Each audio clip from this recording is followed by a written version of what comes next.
حکیم لقمان رحمۃ اللہ علیہ فرماتے ہیں، وہ انسان کامیاب ہوتا ہے جس نے بزرگوں کی باتیں سن کر اس پر عمل کیا اور بزرگوں کی نصیحت کو ضائع نہیں کیا۔ اگر تمہارا کوئی ہم نوا تمہارا راز کھول دے تو پریشان مت ہو اور ملامت نہ کر۔ جس انسان کے دل میں خدا نہیں رہتا وہ دل نہیں ایک ویران گھر کی مانند ہے جہاں پر مکڑی کے جالوں کے سوا اور کچھ نہیں ہوتا۔ کسی کی طرف سے رضامندی ہو جائے تو پھر کوئی خامی یا عیب آنکھ کو نظر نہیں آتا۔ جس شخص میں اچھا خلوص ہے تو سمجھ جاؤ اس میں تصوف کی روشنی جلی ہوئی ہے، اس کی صحبت میں بیٹھو، بہت کچھ حاصل ہوگا۔ جس دل میں علم کی تڑپ نہیں، ایسا دل مردہ دل ہے، اور اگر زندہ ہے تو مردہ ہو جاتا ہے۔ تمام لوگوں میں ذلیل ترین بندہ وہ ہے جو ایک بار نیکی کے راستے پر آ کر دوبارہ برائی کے راستے پر چلنے لگے، اس سے بدبخت اور کوئی نہیں۔ تلسی کے پتوں سے نکلنے والا تیل استعمال کریں اور کھانے میں ادرک کا استعمال بڑھا دیں، کبھی سانس کی بیماری نہیں ہوگی۔ عاجزی کا حق ادا کرنا چاہتے ہو تو سب سے پہلے حق کو دل سے تسلیم کرو اور پھر حق بولنے والے ہاتھ تھام لو اور اس کا ساتھ کبھی مت چھوڑو۔ آسائش خلق میں کوشش کر اور خلق سے مت ڈر، اور اپنی جان کو مصیبت و مشقت کا عادی بنا۔ بدخلقی، بے صبری اور اکتاہٹ سے بچ کر ان خصلتوں کے ساتھ تیرے ساتھ کوئی چلنے کو آمادہ نہ ہوگا اور لوگ تجھ سے پہلو تہی کریں گے۔ جو لوگ تیری معذرت قبول کرنے کے لیے آمادہ نہیں تو ان کے پاس معذرت نہ کر، اور جو تیری ضروریات کی تکمیل پسند نہیں کرتے ان سے معاونت طلب نہ کر۔ حکمت و دانائی کی بات احمقوں سے نہ کر کہ وہ تیری بات کو جھوٹ سمجھیں۔ عقل مندوں کے پاس فضول گفتگو نہ کر کہ وہ کہیں تجھ سے ناراض نہ ہو جائیں۔ ایک شخص نے حضرت عیسیٰ علیہ السلام سے سوال کیا کہ وجود میں سب سے زیادہ سخت شے کون سی ہے؟ انہوں نے فرمایا کہ اے جان، اللہ کا غصہ سب سے سخت ہے کہ اس سے دوزخ بھی لرزتی ہے۔ اس نے پوچھا کہ بتائیں اللہ کے غصے کی بچاؤ کی کیا صورت ہے؟ انہوں نے فرمایا کہ اپنے غصے کو ترک کر دینا۔ انبیاء اور اولیاء کرام کے جسم بوڑھے لیکن ہمت جوان ہوتی ہے۔ لوگوں کا ان سے حسد اور بغض کامل لوگوں کی کمال کی دلیل ہے۔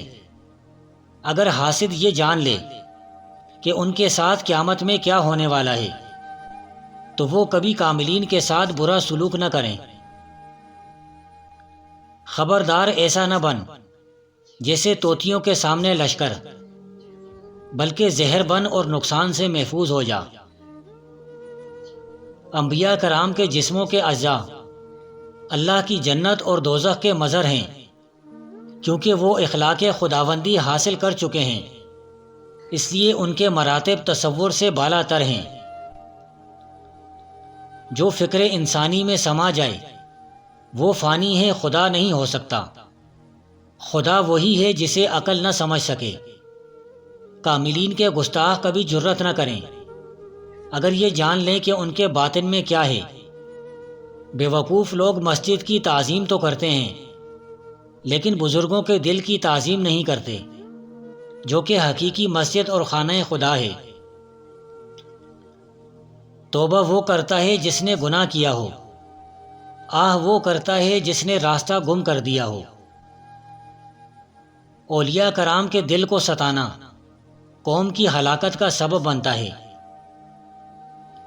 جاں فسانیت کو چھوڑ تاکہ تیری بھلائی ہو اور تیرا دماغ عنبر کو سونگھنے والا بن جائے۔ گستاخوں کی نگاہ صرف اولیاء کے جسم پر ہے، ان کے پیش نظر نہیں ہے۔ اگر کسی پر خدائی گرفت نہیں ہوتی تو یہ نہ سمجھنا چاہیے کہ کبھی گرفت نہ ہوگی۔ تو کوے کی طرح نجاست پر عاشق ہے، تیرے دماغ میں مشک کی خوشبو نہیں آتی۔ وہ علم جس کا عملی زندگی میں کوئی فائدہ نہ ہو، ریت کی ڈھیر کی طرح بیکار ہے۔ علم اور عمل کی آمیزش سود مند ہوتی ہے۔ اے حقیر، جب تک تو سجدہ نہ کرے گا فرض سے نہ چھوٹے گا، خواہ تو ساری مسجد کو ناپ لے۔ جو تلاش کرتا ہے وہ پا لیتا ہے، طالب چاہے چست ہو یا سست ہو، اگر اس میں طلب صادق ہے تو وہ اسے ضرور پا لے گا۔ اگر تو یہ چاہتا ہے کہ دنیا کی دولت تیرے لیے جمع ہو جائے تو تجھے لوگوں سے اپنی امیدیں ختم کر دینی چاہیے۔ انسان کے لیے ضروری ہے کہ اپنی معذوریوں کو نظر انداز کر کے خلوص طلب کی جستجو میں لگ جائے، اور طلب کی جس قدر بھی طریقے ہوں ان کو اختیار کرے۔ عشق وہ شعلہ ہے، جب وہ روشن ہو گیا تو کچھ معشوق کے علاوہ سب جل گیا۔ جس جسم کی روح میں نقصان ہو وہ اچھا نہ ہوگا، خواہ تو اس کو شہد میں ڈال دے۔ خواہشات سوئے ہوئے کتے کی طرح ہیں، ان کے اندر خیر اور شر پوشیدہ ہے۔ حضرت یعقوب علیہ السلام نے اپنی اولاد سے کہا تھا، یوسف علیہ السلام کی تلاش میں لگ جاؤ اور کبھی اللہ کی رحمت سے مایوس نہ ہونا۔ اپنے محبوب کو تلاش کرنے میں خوب کوشش کرو، اور اگر محبوب کی خبر دینے والے کو جان بھی دینی پڑ جائے تو آمادہ ہو جانا چاہیے۔ میں ایک ایک کر کے اپنے پر نوچتا ہوں تاکہ کوئی منحوس مجھے جال میں نہ پھانسے۔ میرے نزدیک جان بال اور پر سے بہتر ہے۔ میری یہ 4 باتیں مان لو، کامیاب ہو جاؤ گے۔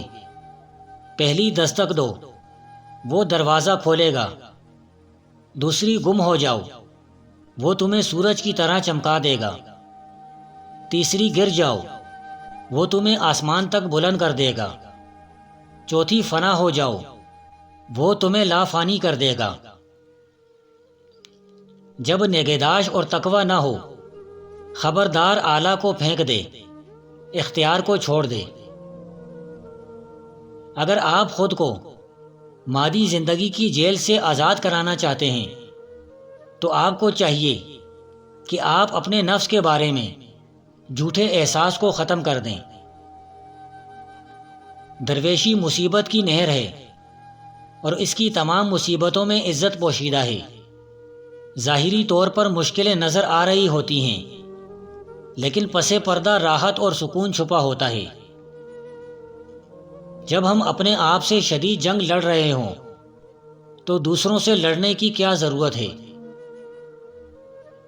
مخلص بندہ وہ ہے جو اپنی نیکیوں کو ایسے چھپا کر رکھے جیسے کوئی غریب اپنی ہاتھ کی کمائی اور جوڑی ہوئی رقم کو چھپاتا ہے۔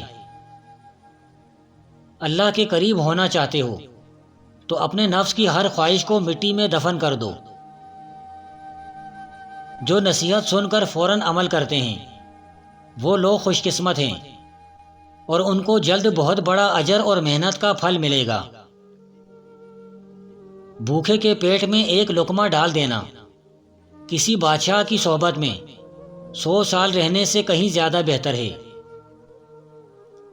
اگر دولت مند ہونا چاہتے ہو تو ایک پیالی میں نمک لے کر 41 بار یا قابضو، 41 بار یا باسطو اور 41 بار سورہ کوثر اول آخر درود شریف پڑھ کر 5 روپے کے سکے پر پھونک ماریں، اور اسے نمک میں ڈبو کر نمک کی پیالی گھر میں کسی جگہ رکھ دیں۔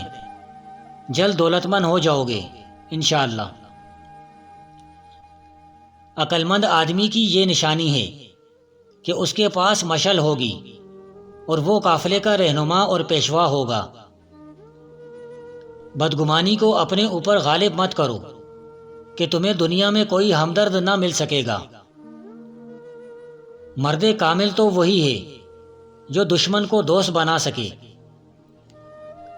کمینے آدمی سے کسی چیز کا مطالبہ نہ کر، کیونکہ اگر اس نے تیرے مطالبے کو رد کر دیا تو یہ تیرے لیے عیب ہوگا، اور اگر اس نے ضرورت پوری کر دی تو وہ تجھ پہ احسان جتائے گا۔